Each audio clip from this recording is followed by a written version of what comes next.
Традиции, обычаи, верования, обряды. В современном цивилизованном мире эти слова, кажется, постепенно становятся архаичными. Ведь вокруг растут города, строятся дома и дороги. Не оглядываясь, люди уверенно смотрят вперед, но в это же время с лица земли исчезают старые деревни, обрывается связь человека с природой.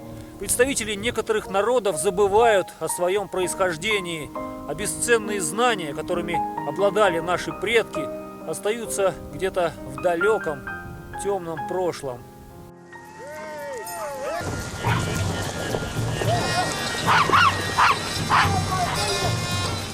Образ жизни коренных северян цивилизация изменить не смогла. Традиции и заветы предков кочевники почитают по сей день. Живут на лоне природы, пасут оленей, ловят рыбу, охотятся и совершают необходимые в их жизни обряды. Накопленный народом опыт, знания, традиции передаются от одного поколения к другому, и культура продолжает существовать. Сейчас на данный момент иные целенаправленно пытаются забыть, откуда они вышли, пытаются перейти в другую культуру, абсолютно не зная своих корней, абсолютно не зная своей культуры. Я дочь кочующих ненцев, у меня мать ямальская ненка, отец вот с этой тундры. Вот. И поэтому во мне, наверное, была и культура ямальских ненцев, и культура гыданских ненцев. Я выросла среди стариков и старушек, которые стояли в одном стойбище с нашими родителями. И они для меня были источником сказок, источником песен. Уважительное отношение к своему роду и людям старшего поколения в ненцах воспитывается с детских лет, а любовь к тундре и кочевой жизни словно заложена на генном уровне. Не каждый кочующий оленевод променяет бескрайние тундровые просторы и свой родной чум на оседлую жизнь, пусть даже и в благоустроенной квартире. Об этом сегодня говорят многие представители ненецкого народа. Здесь нам живется хорошо, мы уже привыкли. Трудности наверное, мошкара там, холод. Ну, особенно с детьми трудновато. В поселке жизнь какая-то суетная такая. Приходится иногда делать ненужную работу. А в Чуме совершенно другая жизнь, размеренная, спокойная. Здесь сама аура, энергетика Чума особенная. И может быть из-за того, что Чум – это древнее наше жилище, которое дошло до наших дней, может быть сила Чума в его вот таком округлом основании, когда концентрируется энергия к верхушке, огонь тут рядом открытый. Законы суровой северной природы ненцы обязаны знать, иначе жить в тундре невозможно. Направление ветра, долгота дня, высота солнца, поведение животных и птиц – все это имеет значение. Незнание даже простых, на первый взгляд, примет и правил порой может стоить жизни. Как вести себя в той или иной ситуации через шамана ненцам издревле подсказывали духи. Чтобы отношения с ними были хорошими, важно своевременно проводить специальные обряды. Одним из самых известных является обряд очищения огнем. Перешагивая через пламя и словно умываясь им, ненцы освобождаются от негатива. Обряд очищения – один из древнейших, который дошел до наших дней в таком неизменном виде. Он нужен для того, чтобы сакральная нечистота, негативы, все неприятности, болезни, ниже как вирус зла, чтобы сгорели на этом огне, и человек ходил по этому миру именно очищенным. Он применяется везде, и когда покойник есть, и когда после личной гигиены. Обязательным атрибутом в этом обряде являются жир и шерсть животного, например, дикого оленя. Выливается вот эта вот шерсть, которая длинная и белая, вот так несколько кусочков. Вот так вот. Набираем. Внутренний оленей жир отрезается и ложится сюда на угольки. Это делается перед поездками на дальние расстояния и перед посещением своих родовых священных мест. Например, навестить свое святое место. Священное место это для славян, для других уже это равносильно, что пойти навестить церковь. Сила и легкость, которую дает во время ритуала человеку огонь, сложно переоценить, рассказывают старожилы. Даже те, кто в это не верит, после прохождения обряда очищения меняют свое отношение. Знаете, я долго не производила вот этот обряд. Как-то вот я произвела, я перешла после этого. Я стояла, Надежда Сергеевна говорит, что с тобой?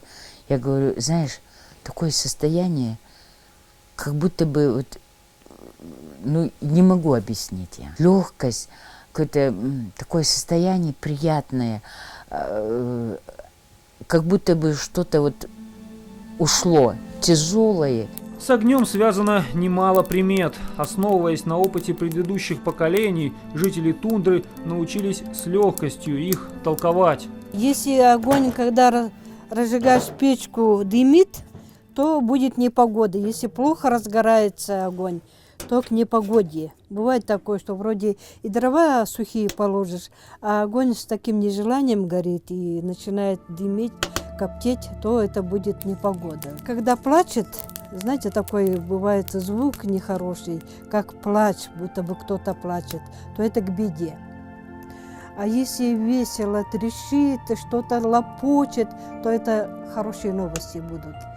А если искра вылетит и упадет здесь, обязательно в этой части, значит придет гость, наступит сюда или туда, на ту сторону. А если искорка вылетит и прямо на подол мне упадет, значит какой-то подарок мне вот на колени положат, вот что-то привезут мне.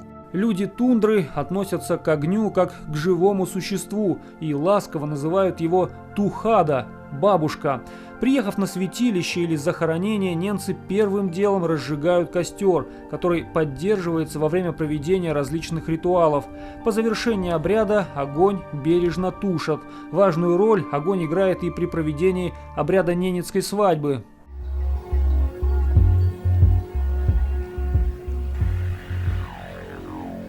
Пройдя через так называемые «ворота любви», молодожены приближаются к чуму и, прежде чем переступить его порог, очищаются огнем. Эта же процедура ждет и приехавших на свадьбу гостей. В чуме, где накрыт праздничный стол, невеста должна сама развести огонь, ведь именно она является хранительницей очага. Потому как горит пламя, гости узнают, благословил ли брак тухада, и судят о будущей жизни семьи.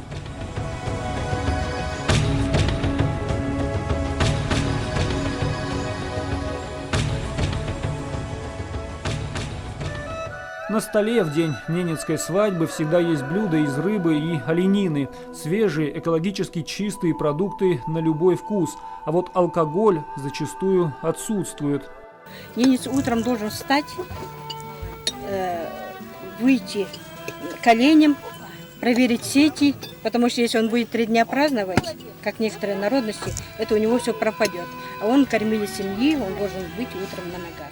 После застолья гостей ненецкой свадьбы ждут игры и соревнования в национальных видах спорта.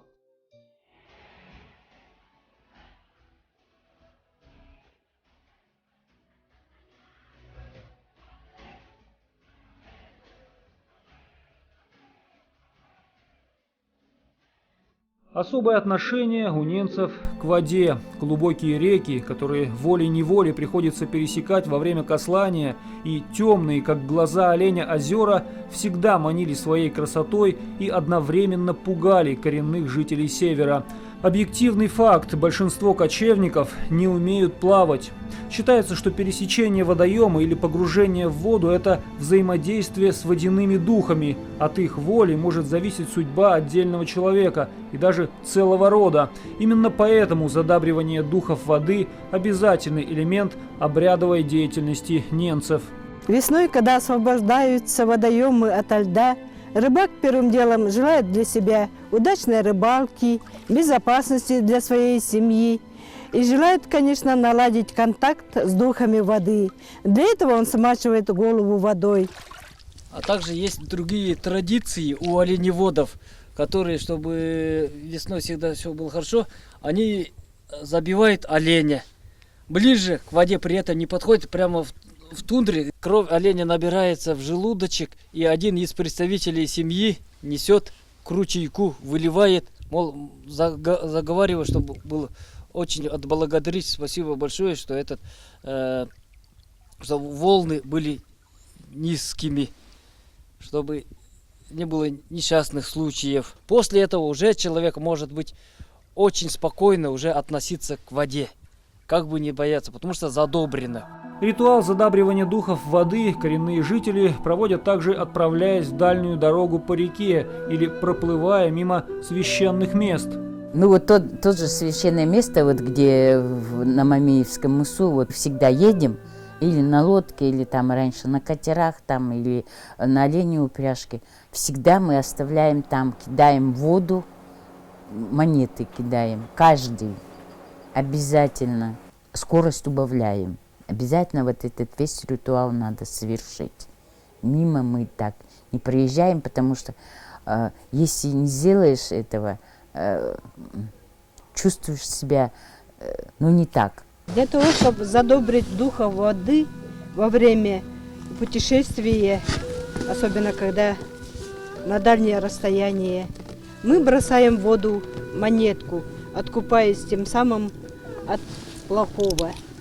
Также мы бросаем в воду кусочек масла, чтобы волны были гладкими, умасленными, как у нас говорят.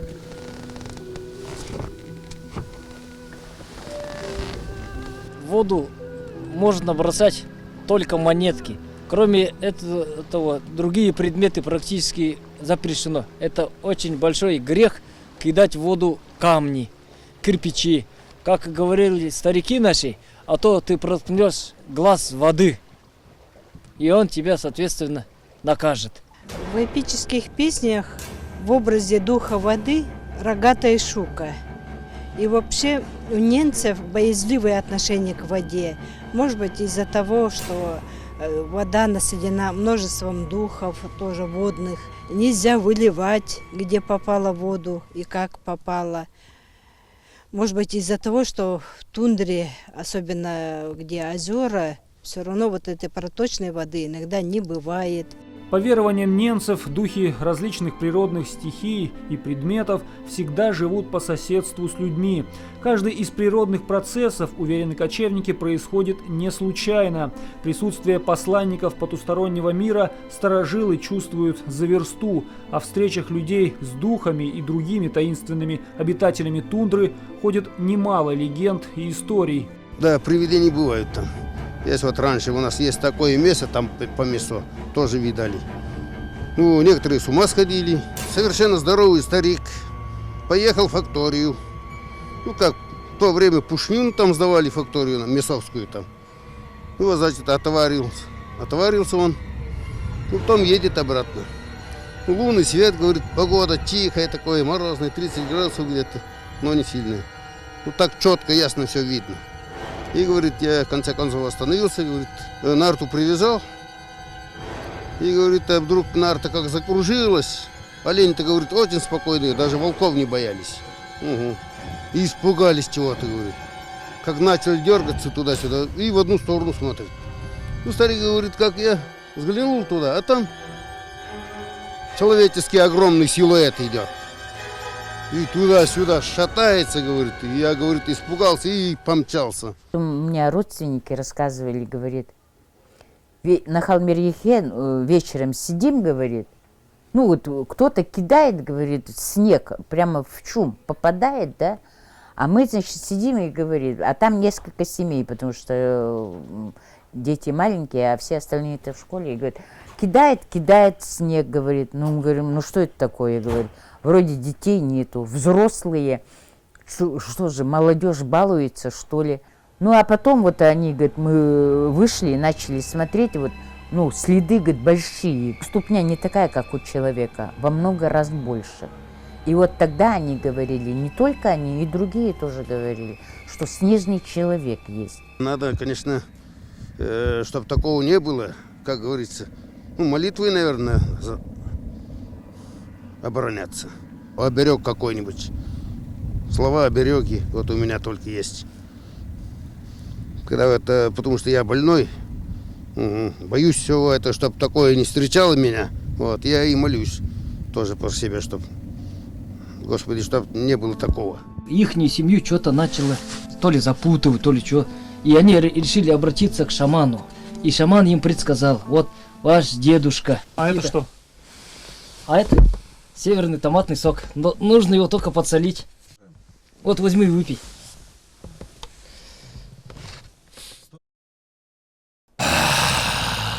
Ох и странный вкус у этого сока. Это кровь оленя, кровь жертвенного оленя, обладающая живительной энергией. Дух благополучия или бемперти через жертвенного оленя дает свою силу. Жертвоприношение оленя, по мнению представителей современного цивилизованного мира, это один из самых жестоких обрядов ненцев. Иные даже называют его варварским. Сами коренные жители Севера так не думают. Жертвенный ритуал, по их мнению, несет особый смысл. Голова оленя повернута на восток. Именно с востока идут силы добра. Именно на востоке находится самое главное для человечества. Сила земли, сила неба. Если животное испугается, его кровь потеряет нужные свойства. Поэтому перед тем, как умертвить оленя, с ним долго разговаривают, успокаивают, объясняют, что пора в небесное стадо. Участники обряда должны пройти вокруг животного с добрыми мыслями, которые вместе с духом жертвы дойдут до богов. Под веревкой пройти 3 раза. Вот надо перед этим загадать какое-нибудь желание. Вот. И через некоторое время, через некоторое время это сбывается. Мечта. Ваши пожелания приняты. Несколько минут спустя кровь жертвенного оленя и его мясо в сыром виде употребляют в пищу. Для коренных северян такой рацион незаменим, ведь другого способа восполнить дефицит витаминов в организме у кочевников раньше просто не было. Именно кровь животного в ледяную стужу давала ненцам силу и энергию. Ее и сегодня запасают впрок, хранят в мешочках из брюшины оленя, а после, подсолив, употребляют в пищу вместе с мясом и замороженной рыбой. Многие предметы быта в чуме становятся помощниками в тех или иных обрядах. Это отяжный круг, мешочек для обуви женский, это топор и также кочерга. Так как кочерга соприкасается с огнем, она является защитницей дверей. Во время непогоды дверной проем защищаем кочергой. Для этого внутрь затаскиваем дверной полог брезент, подпираем кочергой, кочергу другой стороной упираем о пол.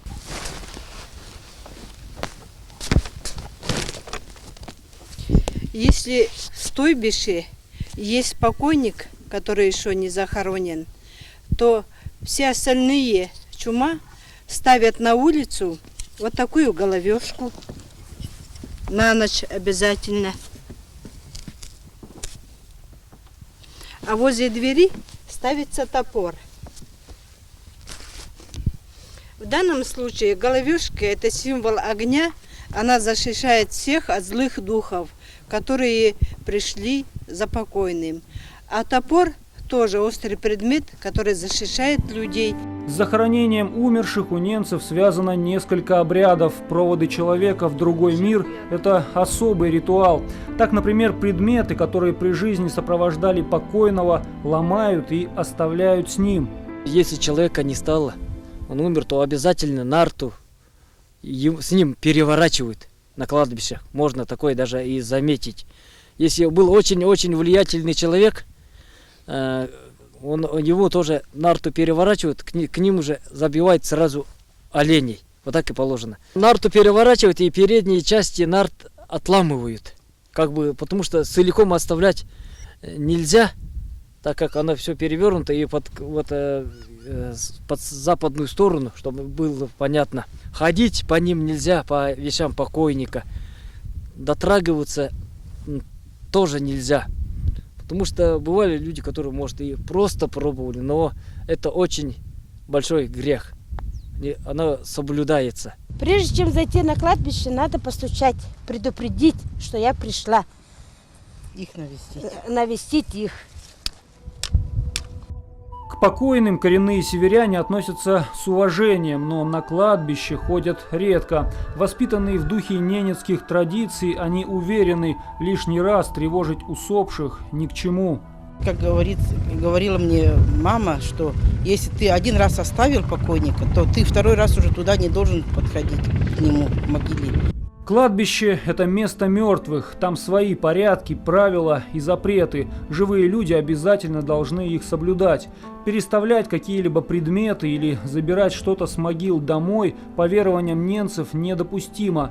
Крайне негативное отношение к фактам воровства и тем людям, которые в погоне за цветными металлами снимают с мест захоронения обязательный атрибут – колокольчики. Вот этих людей, то, что грабят и жгут, разоряют ненецкие кладбища, они долго не живут. Их сверху Бог видит и наказывает очень сурово и жестоко. Они думают, что раз он обворовал, сломал, передвинул или что-то, утащил там колокол, он думает, счастливый человек. Нет, он все равно наказание поведет. Представители северного народа уверены, духи нижнего и верхнего мира все видят и все про всех знают, поэтому нарушать законы и запреты нельзя. Ко всем стихиям природы и окружающему миру в целом надо относиться с должным уважением. Немцы привыкли же брать столько и рыбы, там, и ягод, столько, сколько надо человеку. Ну а потом, если уже идет, как сказать, перебор, то мы обязательно или деревья, вот допустим, рубим, заготавливаем дрова, мы обязательно после этого идем в лес и привязываем к дереву ленточку и говорим про себя, или если ты один, допустим, мы говорим, вот простите нас, что мы взяли, вот тем более еще топором рубили. Больно было им, это, что мы взяли нам, потому что надо, вот, чтобы обогреться, еду сварить. Красную ленточку или ниточку немцы завязывают и во время проведения обряда первой морожки, когда отправляются за ягодами. Чтобы урожай был хорошим, ягоду также смазывают маслом или жиром. На стебелек красную ниточку. Это дань духам тундры. Это наш подарок. Мы надеемся, что соберем много-много ягод.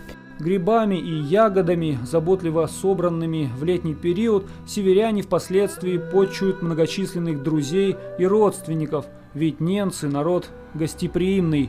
Ну ладно, спасибо за гостеприимство. До свидания.